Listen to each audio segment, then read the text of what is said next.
I'm trying to get my husband to recover from his surgery at his mom's house instead of helping him myself. So am I the asshole? 1 week ago, I had a traumatic delivery after pushing over 6 hours. I had to have an emergency C-section and I delivered our first baby. On top of the pain from the C-section, I pulled my back out from pushing for so long, and the doctors told me I had the worst vaginal swelling they've ever seen. So recovering from that wasn't fun at all either. A couple days before my due date, he fractured his ankle at a softball game and had surgery for it yesterday. I'm in so much pain from my tits to my toes, and since I didn't have as much help from him, I was forced to do a lot too quickly, which hindered my own recovery. It's hard enough having a newborn rely on me, which I've been managing fine, but having my husband whine about how much his ankle hurts and having to cater to him would not be good for my own mental health, and I think he'll heal much quicker if he just toughs out his hardest days with his mom so she can take care of him. The baby doesn't rely on him right now, and it doesn't matter to the baby that he won't be here, even though I know he misses the baby and I understand why he wants to be here.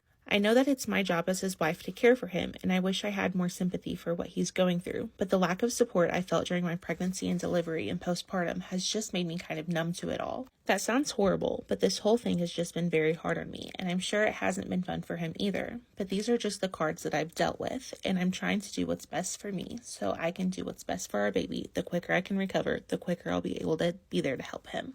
Update. I spoke with his mom and she understands that it's best for him to recover at least the first week while he's at her house, or at least until he's not completely bedbound. My mom has been with me and I'm not alone. He wouldn't expect me to do anything for him and would try to be as self-sufficient as possible, but almost completely wiped out in the kitchen the other day trying to clear his own plate. He did also have a major surgery and will need some help that I currently cannot provide for him, and I just want what's best for him. As for the people who think that I am the asshole for the way that I spoke of my husband, I love him with my entire heart, and he is a good husband and a good father, and I am aware that I definitely do hold a bit of resentment surrounding the entire situation and the entire labor and delivery process.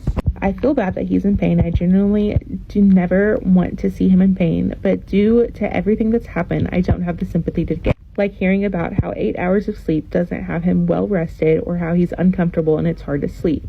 I'm also a new mom and my hormones are all over the place, trying to adjust to everything. Not looking for any sympathy for myself, I just wanted to know if my feelings and reaction to any of this was valid. Well, what do you think? Do you think she's the asshole? Go check it out on Reddit for yourself.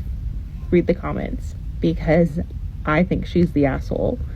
But I don't know. I also wouldn't have kicked my husband out because I think he should have been there for the baby.